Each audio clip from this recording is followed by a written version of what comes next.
hanga gumaa fi dhugaan haa caaluu ifatti nuu baatutti hanga qabsaayonni kenna hundi isii hidhaa keessaa yaatutti keessaaf alaan dhiiraaf dhalaan hin dhaabinaa mormii itti finiinsaa cimsaa qeerroon biyyaa kutiboon baajjim godhi irratti dhaamsi ibsaa Udii qabii hulaa afran finfinnee akka marfeen takka lootee hin lillee dhagaa mukaaf tir'achaan cufi karaa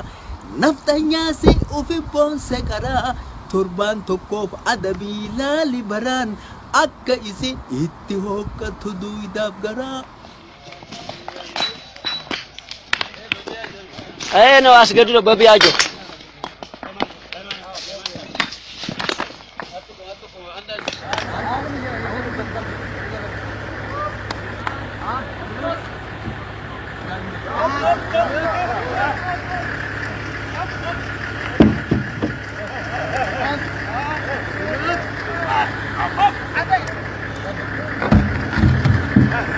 Rambitin itillee hin gurgurin gabaan baasin qabi qabeenya kee waan qabdu maraa xeefii garbuu qamadii baaqilaa fi boqqolloo boloqqee shumburaa fi ataraa daa'imaaf dhadhaaf aannanii killeef lukkuutu maalessaaf cooma sangaa keetii nyaata sirratti dhiiba garaa qabi qabeenya kan kee si ufi boonse karaa. Abi qabeenya kan kee si ufi boonse karaa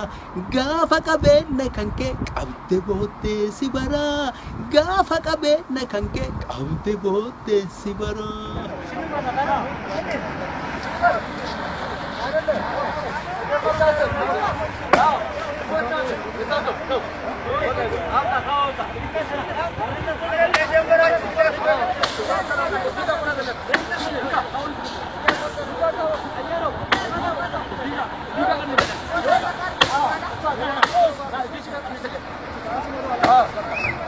Qabi harkaan qabi qeerroo fi qarree qabi harkaan qabi qeerroo fi qarree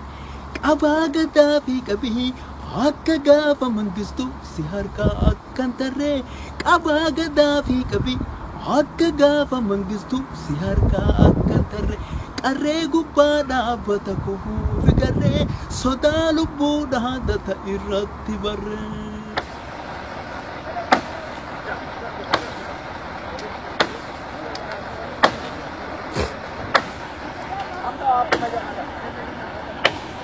Kaabaa kibbaan bayaadiyaan jiddu galaan qeerroo qarreen ol ka'ee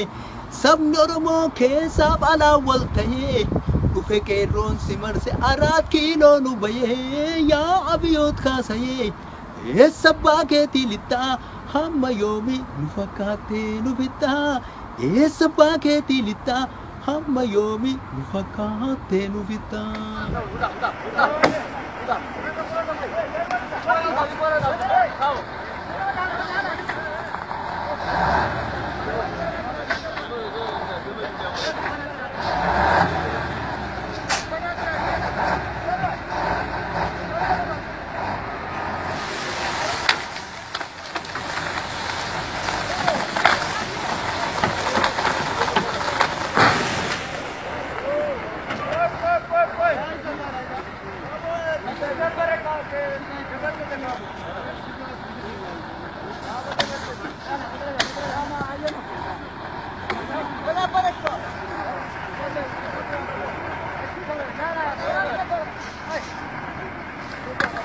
Hidhaaftumaaf ajjechaan qabsoo finiinsa malee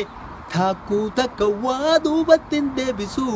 abdii kutaa naftanyaaf naftanyooti warroonni nu leellisu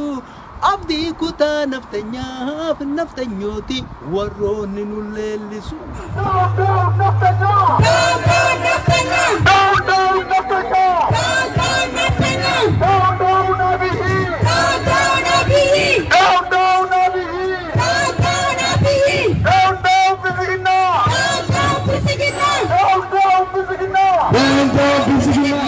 Garaaf deeggartuu miseensa bilisiginnaa